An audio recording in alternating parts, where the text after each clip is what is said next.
Hi. സ്ഥിരമായിട്ട് train യാത്ര ചെയ്യുന്ന ഒരു കൂട്ടുകാരനോ കൂട്ടുകാരിയോ നിങ്ങൾക്കുണ്ട് ഉണ്ടെങ്കിൽ തീർച്ചയായിട്ടും ഈ വീഡിയോ ഒന്ന് ഷെയർ ചെയ്യുന്നുള്ളതാട്ടോ. വേറെ ഒന്നല്ല, IRCTC വമ്പൻ മാറ്റങ്ങളുമായിട്ടാണ് ഇത്തവണ വന്നിരിക്കുന്നത്. സാധാരണ എല്ലാ വർഷവും IRCTC പലതരത്തിലുള്ള മാറ്റങ്ങൾ കൊണ്ടുവരാറുണ്ട്. ഇത്തവണ വീണ്ടും ടിക്കറ്റ് ബുക്കിങ്ങിൽ ഒരു പ്രധാനപ്പെട്ട അപ്ഡേറ്റുകളുമായിട്ടാണ് IRCTC എത്തിയിരിക്കുന്നത്. സ്ഥിരമായിട്ട് യാത്ര ചെയ്യുന്ന അല്ലെങ്കിൽ ഓൺലൈൻ വഴി ടിക്കറ്റ് ബുക്ക് ചെയ്യുന്ന ആളുകൾ പലതരത്തിലുള്ള ടെക്നിക്കൽ ബുദ്ധിമുട്ടുകൾ നേരിടാറുണ്ട്. അതിലൊന്നാണ് ക്യാപ്ച. ഈ ക്യാപ്ച എന്ന് വെച്ച് കഴിഞ്ഞാൽ സാധാരണഗതിയിൽ ഈ തൽക്കാൽ ബുക്ക് ചെയ്യുക അല്ലെങ്കിൽ ഹറിബറി ആയിട്ട് ടിക്കറ്റ് ബുക്ക് ചെയ്യുക, ഇത്തരം സാഹചര്യങ്ങളിൽ ക്യാപ്ച അടിക്കുമ്പോൾ പലർക്കും തെറ്റുപറ്റാറുണ്ട്. അത് അവരുടെ കുറ്റം കൊണ്ടല്ല, ക്യാപ്ച വളരെ കോംപ്ലിക്കേറ്റഡ് ആണ്. സോ അത്രയും സമയം, അതായത് ഒരുപാട് സമയം ക്യാപ്ച എൻ്റർ ചെയ്യുന്ന അതിന് വേണ്ടിയിട്ട് ഒരുപാട് സമയം പോകുമ്പോൾ പലപ്പോഴും, പ്രത്യേകിച്ച് തൽക്കാൽ ബുക്കിങ്ങിൻ്റെ കാര്യത്തിലാണ് ഞാൻ പറയുന്നത്, ടിക്കറ്റ് മിസ്സാവാറുണ്ട്. എന്നാൽ ഇനി മുതൽക്ക് ക്യാപ്ച അടിക്കേണ്ട ആവശ്യമില്ല. ഇത് IRCTC തന്നെ അവരുടെ അപ്ഡേറ്റിലൂടെ പറഞ്ഞ കാര്യമാണ്. ക്യാപ്ച അടിക്കാതെ തന്നെ നിങ്ങൾക്ക് ട്രെയിൻ ടിക്കറ്റ് ബുക്ക് ചെയ്യാൻ പറ്റും. ഇത് ടിക്കറ്റ് ബുക്ക് ചെയ്യുന്ന എല്ലാവർക്കും വലിയൊരു ആശ്വാസം തരുന്ന വാർത്തയാണ്. അപ്പം ക്യാപ്ച ഒഴിവാകുമ്പോൾ കുറച്ചുകൂടെ വേഗത്തിൽ ടിക്കറ്റ് നിങ്ങൾക്ക് സ്വന്തമാക്കാം എന്നുള്ളൊരു കാര്യം കൂടിയാണ് അവിടെ വരുന്നത്. സോ ഈ ഒരു അപ്ഡേറ്റ് എല്ലാവരും അറിഞ്ഞിരിക്കണം. മറ്റൊന്ന്, നിങ്ങൾക്ക് ഇഷ്ടമുള്ള സീറ്റ് സെലക്ട് ചെയ്യും.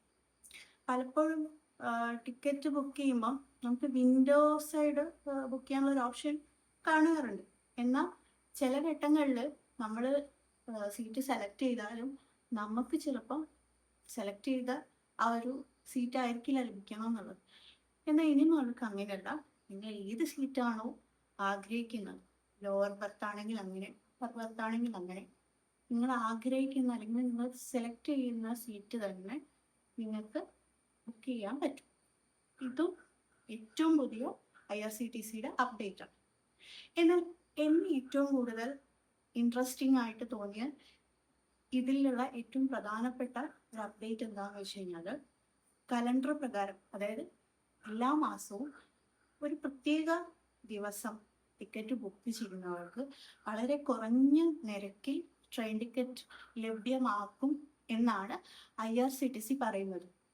ഇത് ഞാൻ ഉദാഹരണം പറയുകയാണെങ്കിൽ, വിമാനത്തിൽ യാത്ര ചെയ്യുന്നവർക്കറിയാം, ഫ്ലൈറ്റ് ടിക്കറ്റ് ബുക്ക് ചെയ്യുമ്പോൾ എല്ലാ മാസവും നിശ്ചിത ദിവസങ്ങളിൽ ബുക്ക് ചെയ്ത് കഴിഞ്ഞാൽ സാധാരണത്തെ നിരക്കിൽ നിന്നും വളരെ വ്യത്യസ്തമായിട്ട് കുറഞ്ഞ നിരക്കിൽ ടിക്കറ്റ് കിട്ടും. അങ്ങനെ ദിവസം നോക്കി ബുക്ക് ചെയ്യുന്ന ആളുകളുണ്ട്. അത് ബുക്ക് ചെയ്യുമ്പം കലണ്ടർ ചെക്ക് ചെയ്തിട്ട് ഏറ്റവും കുറഞ്ഞ നിരക്ക് ഏത് ദിവസമാണോ അത് നോക്കി ബുക്ക് ചെയ്യുന്നവരുണ്ട്. അതേ ഫോർമാറ്റ് തന്നെയാണ് ഇനി മുതൽക്ക് ട്രെയിൻ ടിക്കറ്റ് ബുക്കിങ്ങിലും കൊണ്ടുവരാൻ IRCTC ശ്രമിക്കുന്നത്. ഇത് നല്ലൊരു മുന്നേറ്റമായിട്ട് എനിക്ക് തോന്നുന്നുണ്ട്.